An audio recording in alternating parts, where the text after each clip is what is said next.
anybody, any students, members of the Madison community? Yeah, it's just open to the public, whoever is interested in this topic.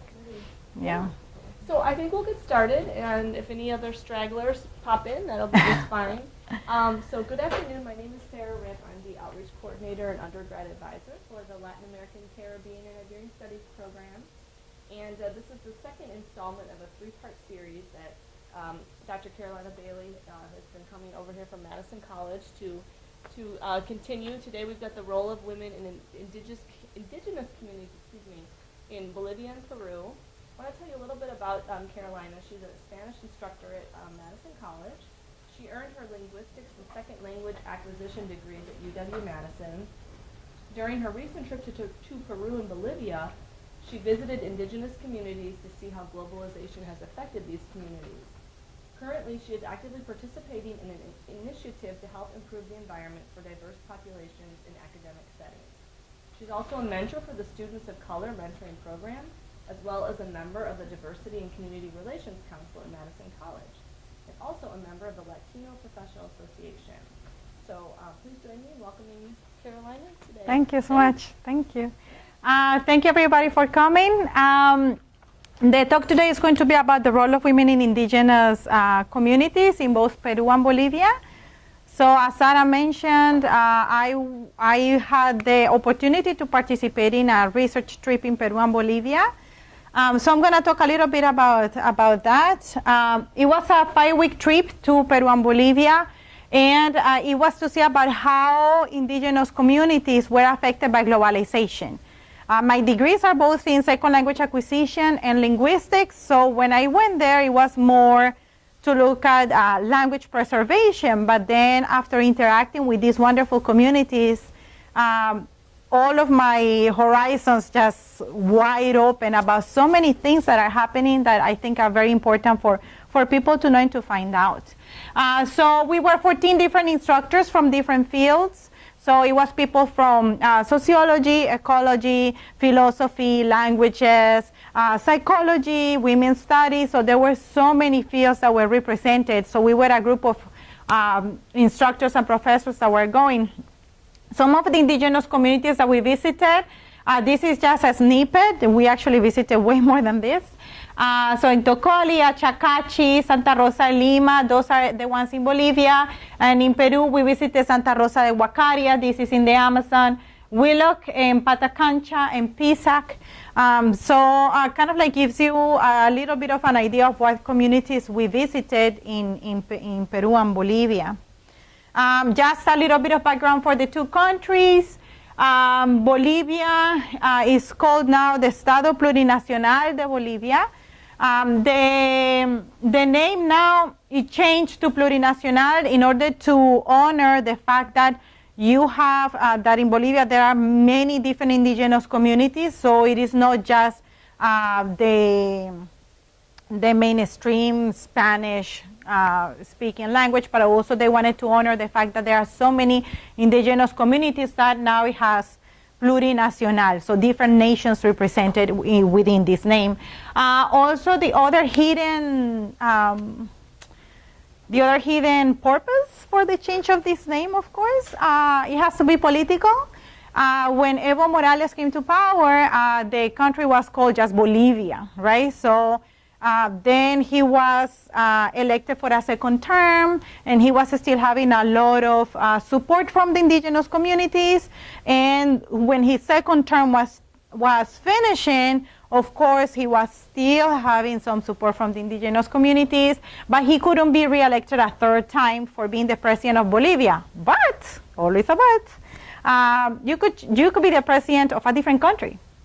So they changed it to Estado Plurinacional de Bolivia, so now he could be now the first president of the Estado Plurinacional de Bolivia, so he served a third time. Right now, he's not re-elected for a fourth. There are so many political issues that came to play into the fact that he was not re-elected, and that's going to be a little bit addressed in my next talk in May 4th. Then in Bolivia, we have Spanish, and then 36 other official indigenous languages. This one is the Bolivian flag, and this one is the flag of the indigenous communities. So just to mention something, here in the middle, you have these white squares. Yeah, I was going to do like rombos.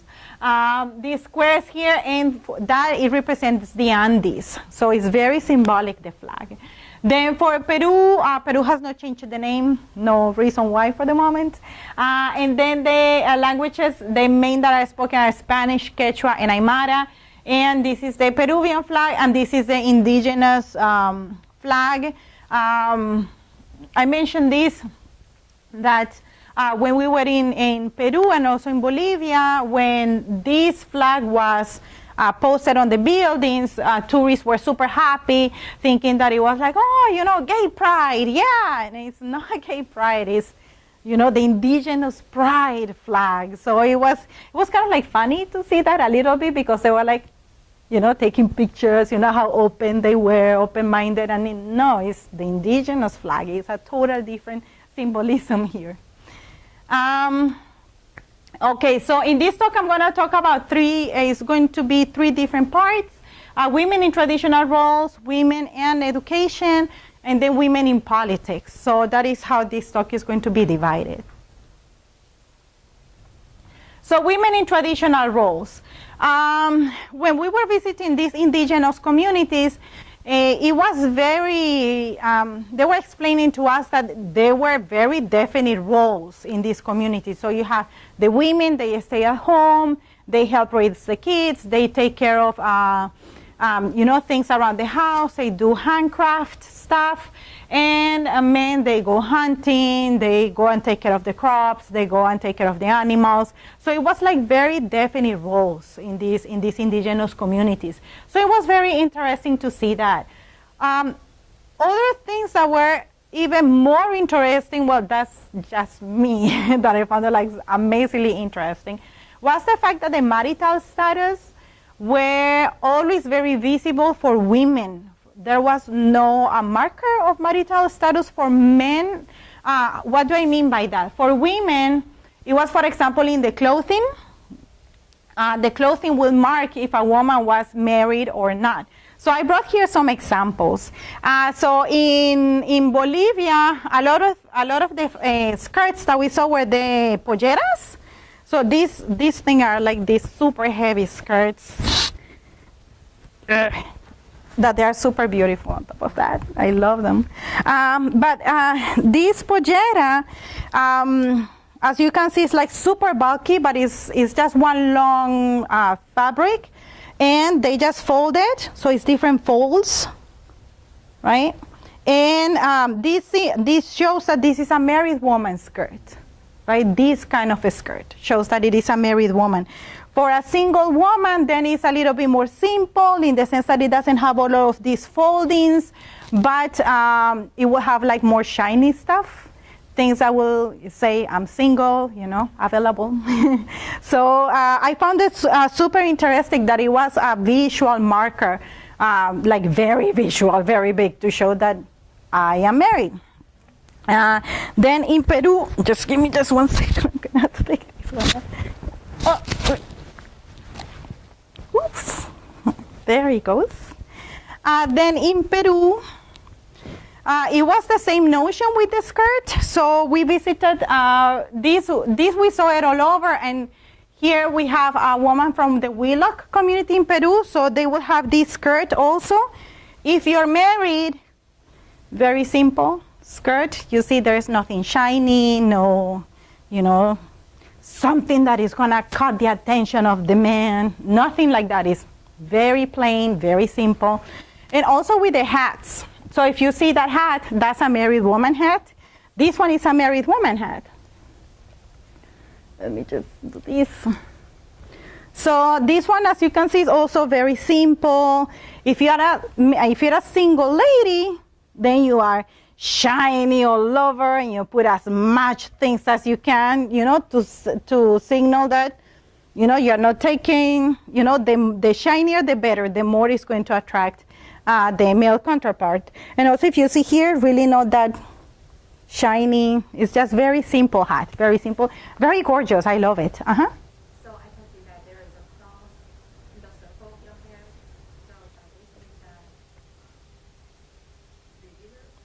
this cross?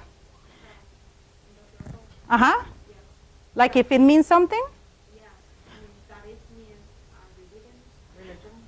No, actually, no, nothing. I asked about it because I thought I was looking at this cross at the beginning, you know. And I was like, what does it mean? And they were like, nothing, it's just fabric. Yeah, it doesn't really mean anything. But what it marks is, you know, the plain is just that I am married. And when I was visiting these communities, of course, you know, I'm from Colombia, we love colors and shiny and, you know, noisy stuff. And I saw the single lady hat. And I'm like, oh my God, it's so beautiful, it's so shiny. I want to buy it. And they will not sell it to me. And I was like, well, but I want that one. Are you married? Yes, I am. So no, we can't. What do you mean you can't? I want it. But like, no, because you're going to send the wrong message. You are a married woman. Why do you want to appear like if you're a single lady? You know, like, no, it's for my students, so I have to explain why I wanted the shiny one. Still, they didn't sell it to me because I'm a married woman, so pretty strict. But it was just, even that, just to see that exchange with them, how they will not sell it to me, it was very interesting because for them it's crucial. You cannot lie, right? Even if it is for, in this case, me making a fashion statement. I cannot lie. I am a married woman, so I have to show it. So it was wonderful. Also, the chicha flag color. So chicha is a fermented corn drink that is very common in Bolivia and Peru. It's actually very delicious. And in the places where you go and get chicha, if you see here, it was very difficult to actually try to get a pictures of those flags. But you see that square over here? It's a red square, so that one symbolizes that's a place where you can buy chicha. But the square, the flag, has different colors, and the colors have different meanings, again, to symbolize the marital status of the woman.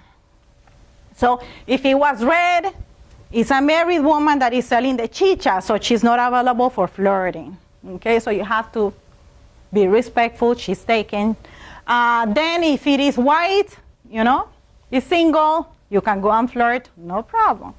If it is blue, then it's widow, she doesn't have a husband, therefore you can go and flirt. So it was very interesting to see that it was such a big marker for the marital status of the women.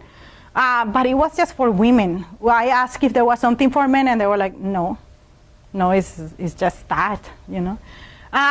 Then women are seen as prestada family member, prestada, like a loan, pretty much. Loan in the sense that when she gets married, now she's not part of this family anymore. She's part of the husband's family. So that's why it's kind of like a lone member of the family, because she's going to go at some point.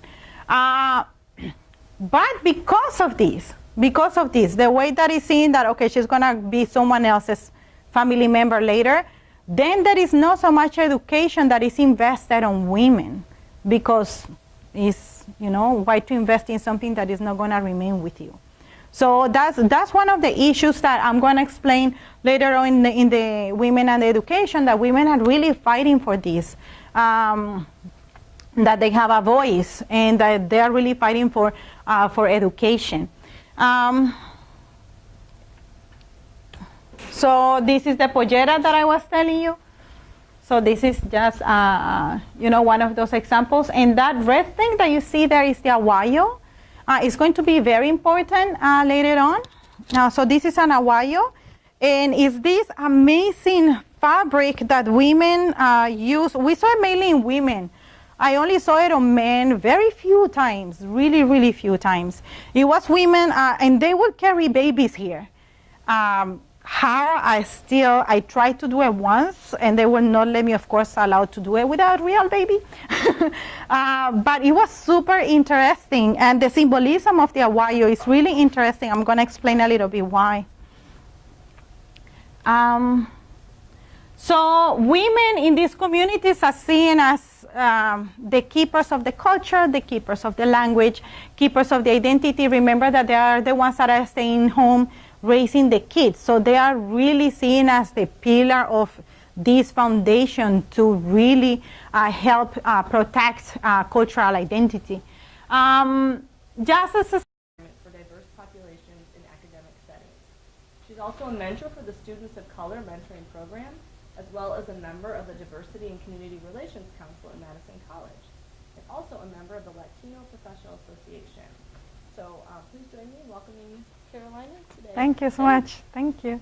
Thank you everybody for coming. The talk today is going to be about the role of women in indigenous communities in both Peru and Bolivia. So as Sarah mentioned, I had the opportunity to participate in a research trip in Peru and Bolivia. So I'm going to talk a little bit about that. It was a 5-week trip to Peru and Bolivia, and it was to see about how indigenous communities were affected by... That'll be just fine. So good afternoon. My name is Sarah Ramp. I'm the Outreach Coordinator and Undergrad Advisor for the Latin American, Caribbean, and Iberian Studies Program. And this is the second installment of a 3-part series that Dr. Carolina Bailey has been coming over here from Madison College to continue. Today we've got the role of women in indigenous communities, in